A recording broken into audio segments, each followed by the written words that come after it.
한 그 회사의 주가라는 것은 그 많은 사람들, 즉 이제 시장의 기대감이 반영된 수치입니다. 그러다 보니까 업황이 좋다든지 또 성장성이 있는 이러한 회사의 주가가 높은 것은 당연한데, 이러한 주식을 사서 주가가 많이 올라가서 수익이 나려면은 이러한 회사들의 실적이 이러한 기대감보다 좋게 꾸준히 나와주어야 합니다. 그런데 요즘과 같이 글로벌 경제 상황이 어려운 이러한 시점에서는 이러한 회사들을 많이 찾기가 그다지 쉽지는 않습니다. 그런데 반대로 시장에서 소외된 그런 업종이나 종목의 경우에는 그 시장에서 소외됐다는 것 자체가 기대감이 거의 없다는 얘기겠죠. 그런데 이러한 경우에는 거의 없다시피 한 이러한 기대감보다만 실적이 조금 나와주기만 하면은 주가가 올라가는 경우도 종종 있습니다. 그래서 요즘과 같은 상황에서는 특히 꼭 유망한 업종을 찾는 것도 중요하지만 소외된 이러한 업종이나 종목 중에서 좋은 회사를 찾아보는 것도 좋은 전략이 아닌가 생각을 합니다. 실제로 삼성전자의 경우에도 불과 작년 여름만 하더라도 앞으로는 소프트웨어가 중요한데 삼성전자는 이 분야의 경쟁력이 취약해서 앞으로 전망이 좋지 않다는 이러한 분석이 대세였던 시절도 이었습니다. 그런데 만약에 그때 이 주식을 샀다면은 지금 많은 수익이 났었을 뿐만 아니라 요즘과 같이 다소 조정을 받더라도 큰 문제가 없었을 것입니다. 그렇지만 그렇다고 하더라도 남들이 다 싫어하는 이러한 소외된 주식을 산다는 것은 심리적으로 그다지 쉬운 일은 아닙니다. 그런데 이와 관련돼서 제가 최근에 요즘 이제 주식 투자를 잘하는 이러한 방법도 조금 변화하고 있다는 이러한 내용의 자료를 좀 본 적이 있어서 약간 연관도 있는 것 같아서 간단하게 소개를 시켜드리겠습니다. 기존에는 일반적으로 주식을 잘하기 위해서는 남보다 정보를 많이 알아야 됐었는데 또 그러한 차이가 많이 없어지다 보니까 어떤 회사에 대한 분석을 잘해서 또 주식 투자를 잘 했었는데 또 그러한 차이도 별로 없어졌습니다. 그러다 보니까 또 프로그램을 짜서 이 사람이 아닌 이제 컴퓨터로 트레이딩을 하는 이러한 펀드들도 많이 나왔는데 요즘 들어서는 또 이러한 차이도 없어지고 최근 들어서는 어떻게 보면 주식 투자를 잘하기 위해서는 심리적으로 남보다 앞서야 된다는 이러한 내용인데 그냥 참고로 설명을 드렸습니다. 네. 자, 이제 소외 업종 가운데도 유망 주식들이 있다는 건데 소외 업종이라는 게 사실은 소외될 이유들이 있지 않습니까? 예. 그러니까 소외됐다, 낙폭이 많다고 해서 덜썩 물었다가는요 고생할 수 있지 않겠습니까? 예, 맞습니다. 예. 그래서 사실은 이제 최근에 소외된 업종이 어딘지 이렇게 보면은 제약 업종도 있을 수가 있고 또 건설, 조선 그리고 금융도 있고 이렇게 많이 있는데 지금 말씀하신 것처럼 예를 들어서 저축은행 같은 경우는 한동안 시장에서 소외가 됐었지만 또 그럴 만한 이유도 있었기 때문에 사실은 많은 주의가 필요합니다. 그런데 이 중에서 최근 이제 제약 업종을 보면은 그동안 정부의 약가 인하다 해서 주가가 많이 하락을 했었는데 최근 6월 달 주가가 많이 상승을 했습니다.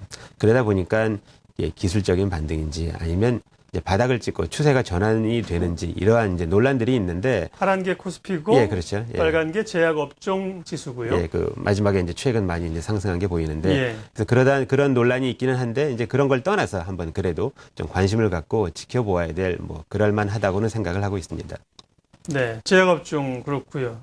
차트 가져온 것 중에 다른 업종들도 좀 가져오신 게 있는데 보고 얘기할까요?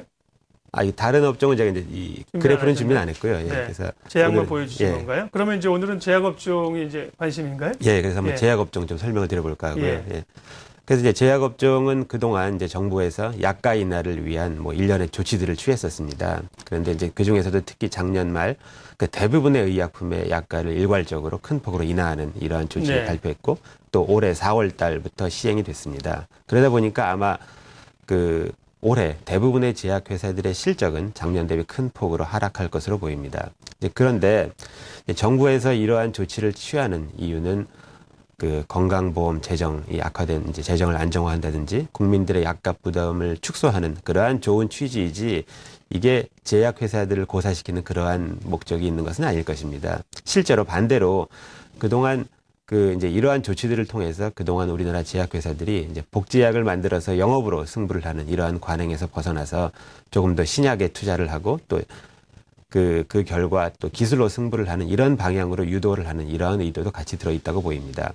하지만 이러한 약가 인하 조치들을 통해서 일시적으로 올해 또 아니면 좀 더 이어질 수 있지만 제약업계가 위축되는 이러한 것은 피할 수 없어 보입니다. 그렇다고 하더라도 인구의 고령화라든지 만성 질환자 증가, 뭐 이런 등등 이런 큰 사회적인 트렌드 추세가 바뀌는 것은 아니기 때문에 결국에는 제약업은 다시 성장세로 돌아설 것으로 보입니다.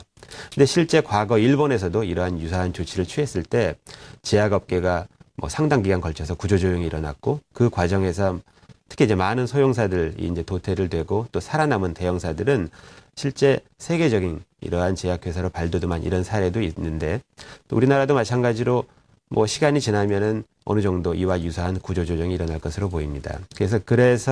그런데 이제 지금 시점은 아직 굉장히 초기이기 때문에 이 제약업을 접근할 때는 그 종목별 접근보다는 그 대형 제약사 몇 개를 섞어서 이렇게 사는 어떻게 보면은 바스켓 이런 접근이 또 어떤 면에서는 유효한 시점이 아닌가 하는 생각도 있습니다. 예. 제약업종, 사실 그 성장성에서는 어찌 보면 이제 뭐 신약 개발이든지 몇 개 업체가 아니면 사실 전반적으로 성장성은 높여주기는 좀 어려워 보입니다만은 이제 제약업체 소외돼 있고 경기 사이클상 또 올라갈 수밖에 없다. 관심 업종으로 꼽아주셨는데요. 제약업종 내에서 관심 있게 보시는 종목은요? 예, 뭐 몇 가지 제가 소개를 시켜드리면은 그중에 첫 번째가 녹십자입니다. 이 회사는 혈액제제나 백신 등이 이제 주력 그 상품인 이러한 회사인데 이 주력 제품들이 대부분 그 약가 인하 대상에서 제외해 있다 보니 그 약가 인하로 인한 그러한 충격이 상대적으로 덜한 장점이 있습니다.